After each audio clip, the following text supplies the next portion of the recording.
Hey friends, it's Spramani with Nature of Art, and I want to talk about something in this episode that is the starting point to learning to teach kids art, and that is choosing paintbrushes. So I just want to talk specifically about paintbrushes. Now, the first thing you need to do when you decide to start painting with kids is you have to decide what type of paintbrushes you need to get kids.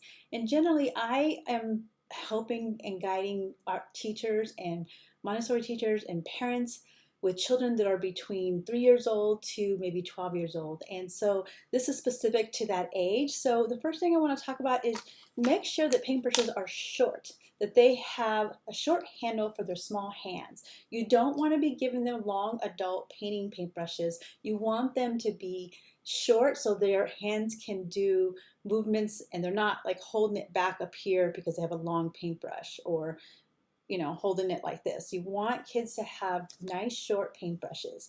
Okay, the tip I want to give you for today, that was one tip, but mainly I want to talk about when you're going shopping and what type of paintbrushes you want to get. Now, there are many paintbrushes. When you walk into an art store, you'll see literally 100 type of paintbrushes. And I want to tell you what exactly you need to just focus on when it comes to choosing paintbrushes for little children. Now, there are three things I want you to focus on. I want you to choose a paintbrush that is small to do small paintbrush strokes. I want you to do a medium paintbrush to do medium-sized things, and I'll give you some examples here in a minute. And I want you to get a larger brush, a paintbrush. So, for example, this is a wide paintbrush, and the reason why an artist needs a wide paintbrush is because we need to load it with a lot of paint to do a wide area. So let's say you have a little canvas that's 8 by 10 and you have to cover the background. A child needs to have enough paint on their paintbrush to do the big wide area. So that is why I recommend when you go shopping, get one large paintbrush. Now, it doesn't have to be this flat one. It could be a curved one too, which is called a round paintbrush, but this is a good example just to give you an idea. The next thing I want you to do is to think about getting bristles that are small and tiny to do little teeny tiny areas. Now, imagine children painting little dots and little eyes and little teeny details or maybe thin lines. So you want to make sure that your paintbrush is not big to do those details. You want them to have a small paintbrush. So choose a small little paintbrush.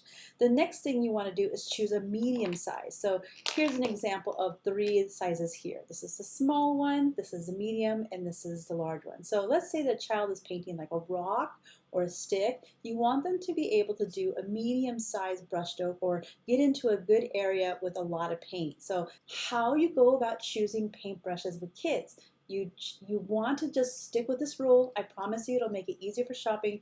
Get them a large paintbrush. Get them a medium paintbrush.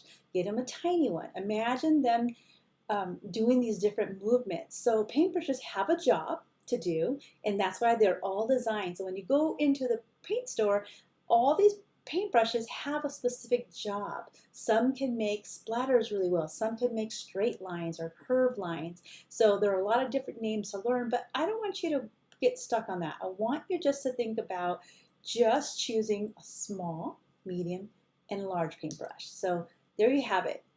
The third tip I want to give you on paintbrushes is, does it need to be real animal hair or does it need to be synthetic hair? Now, I, as a professional artist, love to use real animal hair, like sable hair, but for children, you want to be thinking that they're not going to be taking care of the paintbrushes or have them as long as adults do. So I always use synthetic. These are synthetic, which are nylon.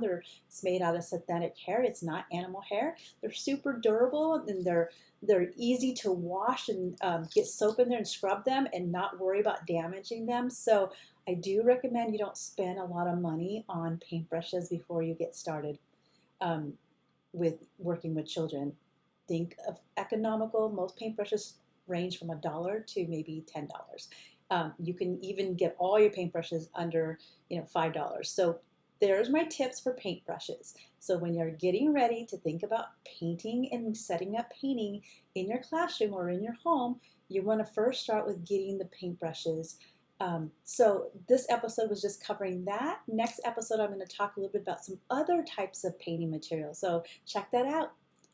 All right, bye. Again, Spramani with Nature of Art.